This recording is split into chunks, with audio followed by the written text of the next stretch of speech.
everyone, this is Nikki and welcome to a new episode of Design Like a Pro. In this episode, I'm going to show you how to design a calendar. This is the typical calendar that you see out and about. The only difference is that the size is slightly more unique. I like to create creative things that are not always mainstream sizes, so this is a way to do that. Think outside of the box slightly when it comes to calendars. Now, there is going to be a second part to this, and we are going to design a calendar that is more like a planner, meaning that your calendar spreads across two different pages. So this way you can see two different ways to design a calendar. We are using InDesign for this. I am using the latest version. You are free to use whatever version you have available though. Just know that when we get into the part, especially with tables, there are some newer features that make that a lot more convenient in newer versions of InDesign, but you can definitely follow along and do it in whatever version that you have available. So let's go ahead and get started. This is a preview of what we're designing. There's really three different components to this. One is the primary image, which in my mind is the most important part of a calendar aside from the actual days of the week, but that's what we have down here with two different text areas. So very, very simple. But again, calendars should be simple. They shouldn't be overdone with design because we really just have a primary reason why we're using calendars. But it is a great way to showcase artwork and photography and images that you're creating. So that is what's fun about this. Now, we have designed this with professional printing in mind, but you can definitely design these in a way that is print friendly at home, meaning that you're not scaling your images to bleed off the page where it's going to be trimmed by a professional printer. Of course, you can always do that yourself if you want to, or if you have the awesome feature of a printer at home that prints borderless, then you can get this very look. But it's super flexible, and that's the whole point of this, so that you can create calendars the way that you would like to. So let's go ahead and get started. We're going to create a new document here. And I'm going to turn preview on just so that we can see what we're doing. Now, there is no right size when it comes to creating calendars. This is just one idea for you to get you thinking about how you can do this. Traditional calendars, meaning the ones that you typically buy in the store, are about 11 by 17. They may be slightly larger than that, but they're typically 11 by 17 tabloid. We are going to create something smaller. That way you have the flexibility if you want to bind it at the top and flip through it. It's just going to be a little bit smaller. Or you can print them out as cards and put them into a picture frame stand or whatever. So flexibility is awesome when it comes to design, and that is the point of this calendar today. So the size that we are going to be working with is a 4 by 6 size. So it's like a small card. So we're going to have 4 inches on the width, and notice that I'm typing inches. This is for those of you who are not in the United States, who are not using the measuring system that we have and you're using the metric system. If you just go ahead and type in what I'm typing, your InDesign is going to auto convert that to your measurements, so you don't have to change anything in your settings. And then we're going to move here to 6 inches as well. All right, and we're going to hit that, and everything else is going to stay the same, but we are going to add a bleed here because, again, I am thinking about this in terms of printing my final calendar professionally, but even if you're going to print it at home, having the bleed is not going to hurt things if you set it up in advance. So we're going to go ahead and add that 0.125 inches all the way around our document. And there you go. Now, one other thing to note is whether or not you want to have facing pages checked. In this case, it really doesn't matter. You're going to have an outer cover and a back cover and then your months in between. So you can go ahead and leave facing pages checked. But in reality, you are creating individual pages, meaning that one is not directly impacting the other. So in that case, you can leave facing pages unchecked as you work down your calendar. It is not going to really affect your document. It just affects the way that it is going to appear here. And then when you create your document at the end, you're creating individual pages anyway. So this is just a preference that I have to keep it facing pages unchecked, because in calendars, I look at each one technically separate.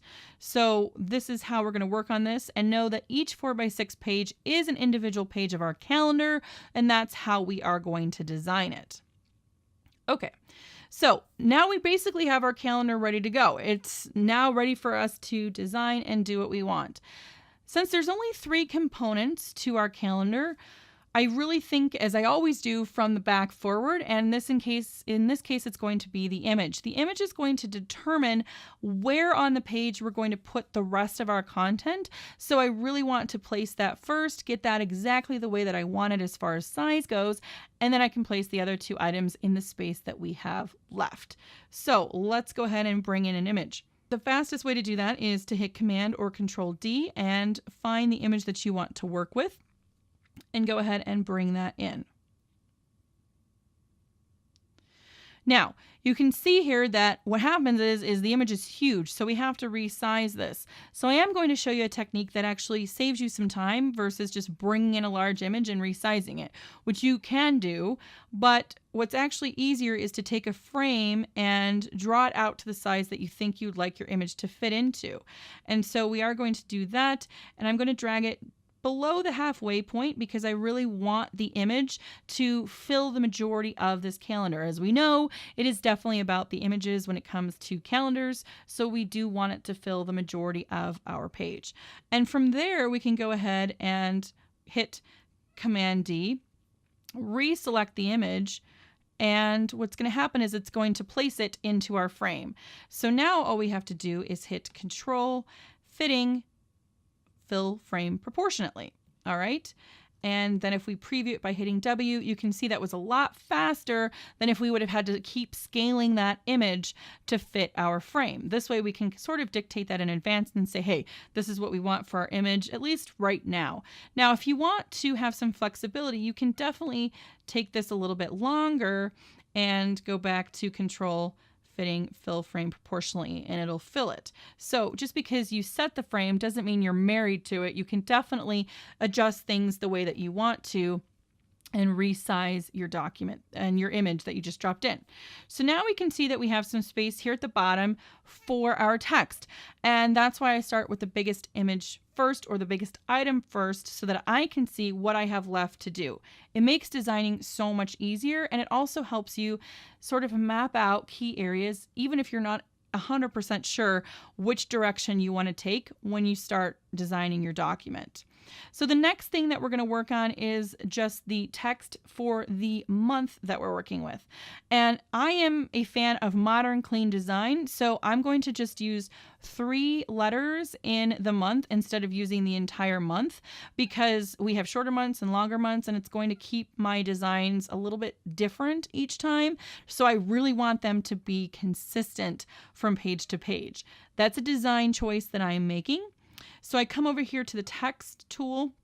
I'm just going to click and drag out here, and I'm going to type in January, and we definitely want to resize that and style it differently. So I am going to select it, come up here and make a rather large font here, and I want to use a sort of bold sans serif for that. This is going to create, again, very consistent text throughout all of my months. So that's why I'm choosing this particular style here. And whenever I'm working with all caps, I really like to have space between my letters. It's a little bit easier to read, and it's not so bunched together. So just a slight spacing between my letters is all that I need. And then we can go ahead and see that. Now, one thing, when I'm starting to get a lot of frames on the page, I really like to view it in overprint. It gets rid of those borders for me. Obviously, if I select it, the border comes back, but it's just a little bit cleaner for me when I design and not have everything so cluttered. And again, I can always hit W to preview what this is going to look like in print format. So from here, I'm going to go ahead and just sort of clean everything up, bring this in, and position January as so. And I need to bring it in slightly away from the edge. I like to keep everything either on. I mean, you can definitely be safe and keep it in the margin like this, but I know that as long as we're sort of around that area, we should be fine when we're printing it. So now we have that placed. So the final step here is to add in our month, and that involves working with tables. Now, in older versions of InDesign, you used to have to come over here with the text box, draw out a text box, and then create a table inside of that. Newer versions make creating tables and working with tables a lot better. So all we have to do is come over here to Table, Create Table, and be aware of the rows and the columns that we'd like to create. So we have 6 rows. that we're thinking about, we have the title row for the days of the week, and then we have 5 extra rows for the actual weeks in our month. Some months are going to have 5 weeks, some months are going to have 4 weeks. And then we have 7 columns to accommodate the days of the week. All right, so we're going to go ahead and hit OK. And then now we can click and drag out our table to the space that we have. We're not being perfect here because we are definitely going to adjust this later on, but this is just a way to quickly get a table down here, and then we're going to work to adjust it. Now, the tip for you is that whenever I'm working with tables, I like to think about, and just the same way as I work from the back forward, I like to think about what's the easiest to work in the table and then work back from there. So you might immediately think, well, let's style our table, get rid of the borders or change the borders. But really, let's get the content in first because we want to see what we're doing. And I eventually, as you saw from the preview, want to remove the borders. But I will tell you that when you're working with tables and you remove the borders first, it can be a bit of a challenge trying to find those later on to fine tune the width and positioning of our content and cell. So if we're just going to work from the content back, it makes things a little quicker and a lot easier in the long run. So we know that we have days of the week first. So I am just going to work from Sunday through Saturday for my week. You are definitely free to format your calendar how you see fit, but this just means that I'm going to type in the letter, hit tab, and fill in our days of the week. All right. And notice I'm not styling anything yet. I am just getting the content in place, and then we will work on styling it after the fact. Okay, so the next step is to drop in the days of the week, and then we know that January starts on Friday, so really we're just going to count up through the end of the month. So it starts on Friday with the 1st, and it actually ends on the 31st. So we're just going to go ahead and continue to add in our numbers here, counting up, and then just hitting tab to go through each one.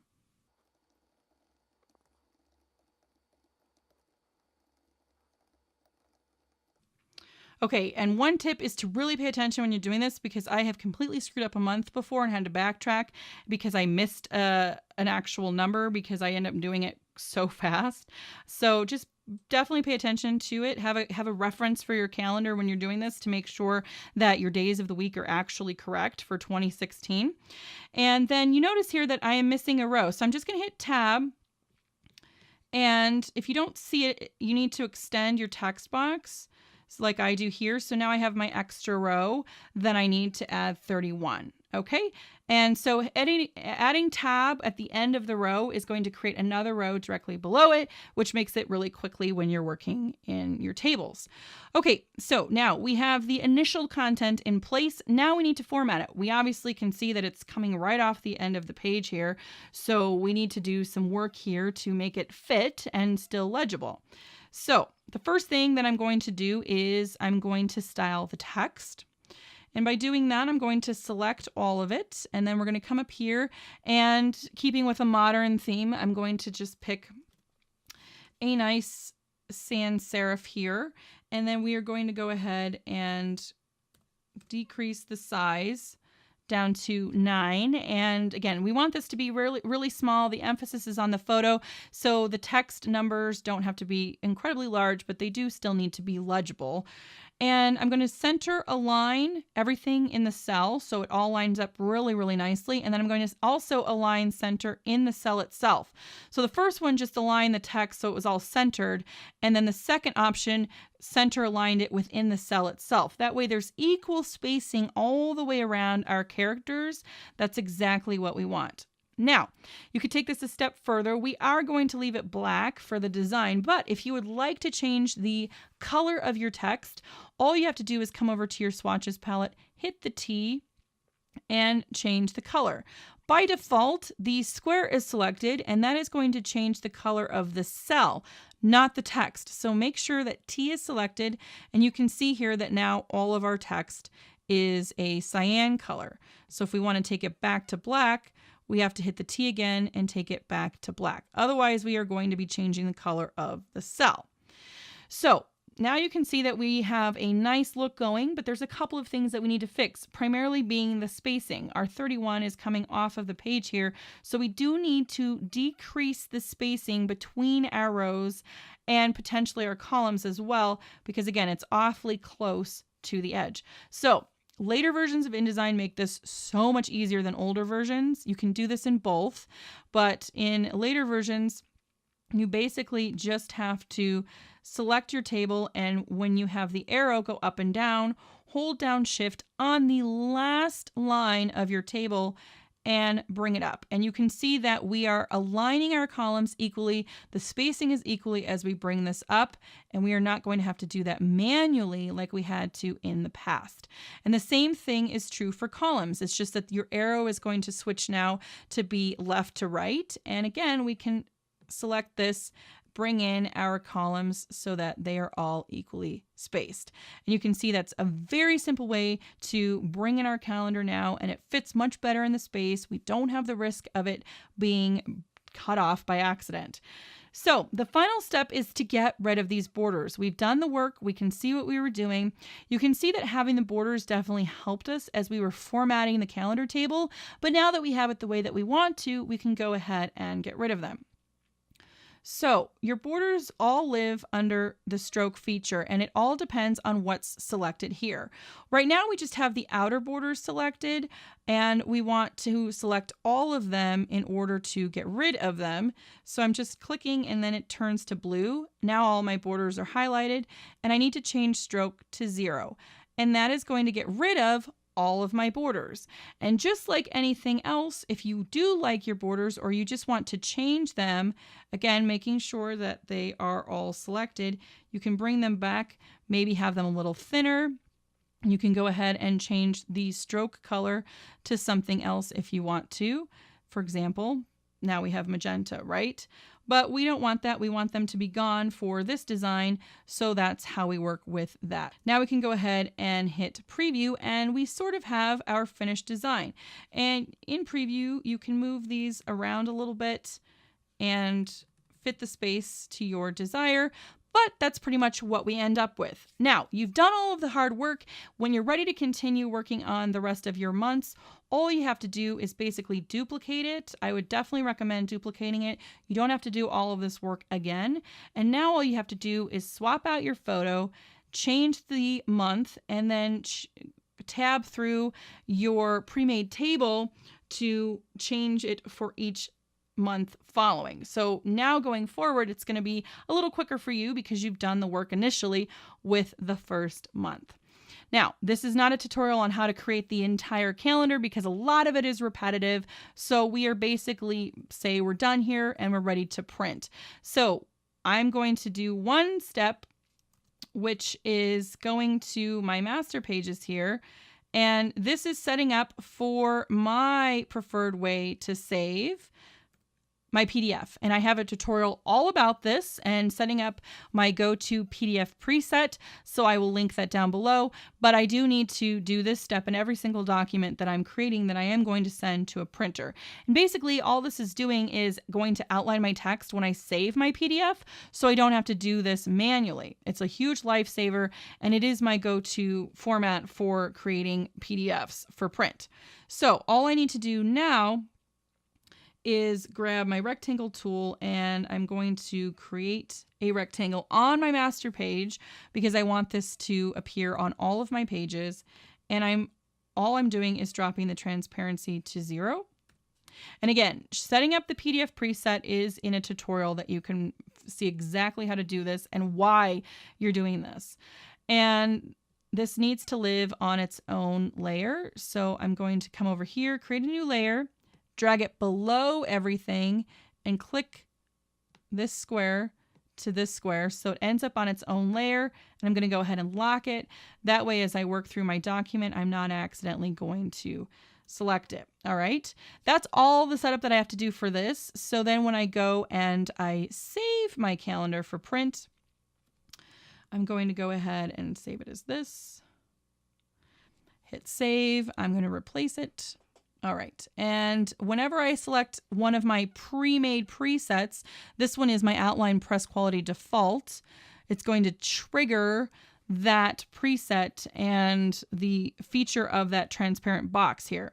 So everything here, do not downsample, maximum.